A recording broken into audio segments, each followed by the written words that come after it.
बात सुनो, मरना तो हमने है ही है, कोई इससे बच नहीं सकता। क्या बच सकता है? मौत से कोई नहीं बच सकता। कल कला को मैं मर जाऊं, मेरे घर वाले या जो भी मेरा वली वारिस हो वो मेरी डेड बॉडी को उठाएं, जनाजा पढ़ें और दफनाने के लिए ले जाएं बाबे किफ़ायतुल्लाह वाले कब्रिस्तान में, तो ये कहें नहीं हमने तो नहीं दफन होने देना, हमने तो फिर ले जाएं फुलड़े वाले कब्रिस्तान में, कहना असा भी कोई नहीं होने देना। फिर लियाकत चौक वाले पे ले जाएं, वो भी कहें नहीं हमने दफन नहीं होने देना।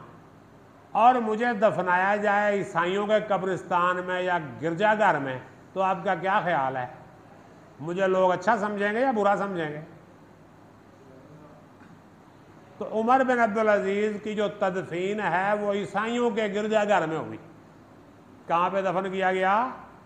अब ये तो वो कहें कि अपनी वफात के वक्त जो ज़मीन पसंद की वो ईसाई की मिल्कियत थी, उसे बुला के ख़रीदना चाहा तो उन्होंने कहा जी मैं कीमत को क्या करूँगा। तो ये सब गप लगाई हुई है।